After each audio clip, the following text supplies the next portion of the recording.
Let's turn to Kenya now, where the country's new president-elect, William Ruto, has said that he wants to unite the whole country after his narrow election victory.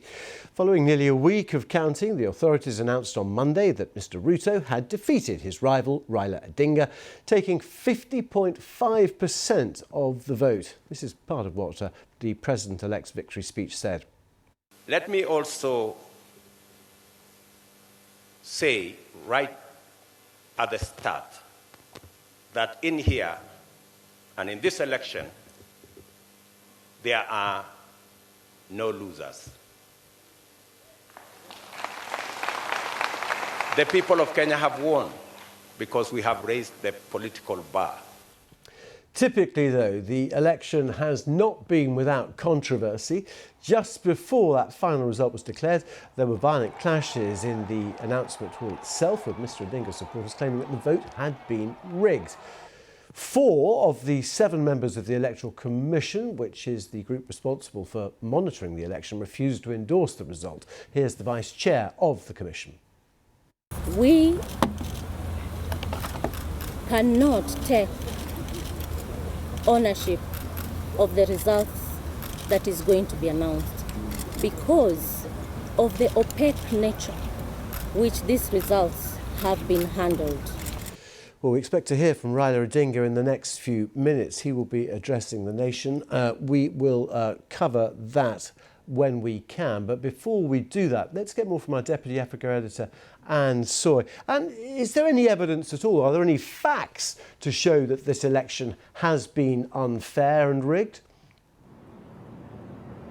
Well, so far we haven't seen any evidence produced either by the coalition of the election loser, Mr Raila Odinga, or those 4 commissioners who walked out of the National Tallying Centre and distanced themselves from the outcome that was later announced by the chairman.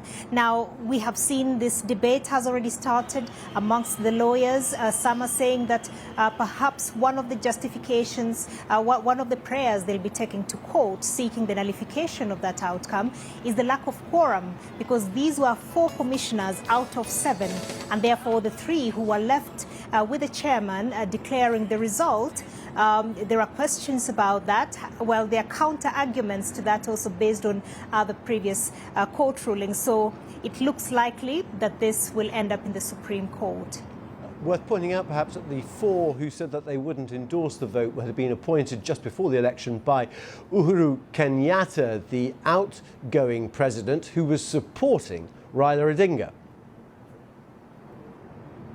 Well, we haven't heard from him. The last time we heard from the president was the day before the election. He had a very long media presence with vernacular media from his ethnic community, Central Kenya, which is the largest voting bloc. It has been a tough time for the president because he seems to have lost the support of that very crucial voting bloc, which he had hoped would transfer to Mr Odinga. However, William Ruto seems to have inherited their support. He was voted for overwhelmingly in Central Kenya, and that is what actually propelled him to the front of this race, because it's such a significant voting bloc. An absence, fortunately, of wide-scale, serious violence in the past few days, as other previous elections have been blighted by. Just talking about William Ruto, though, how much of a change is he to the sort of political world in Kenya? I mean, he's younger, isn't he? But he's not from the great dynasties.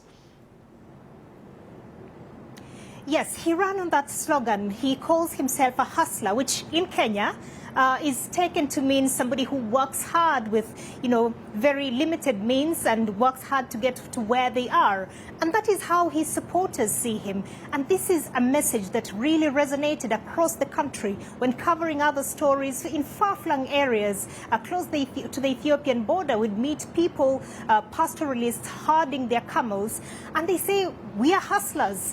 So it is a message that really resonated with people who have felt distanced from government. And he said that, he's running against dynasties in reference to the president, who's the son of Kenya's first president, Mr Odinga, who's the son of Kenya's first vice president, and also they were supported by a son of the second president, Daniel Moi, that is Gideon Moi, who also lost the senatorial race in his home county.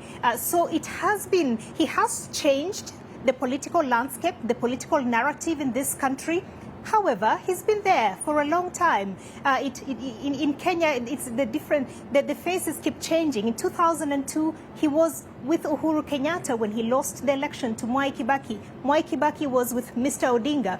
In 2007, Mr Ruto had crossed over to support Mr Odinga, and Mwai Kibaki was being supported. So they keep changing faces like that.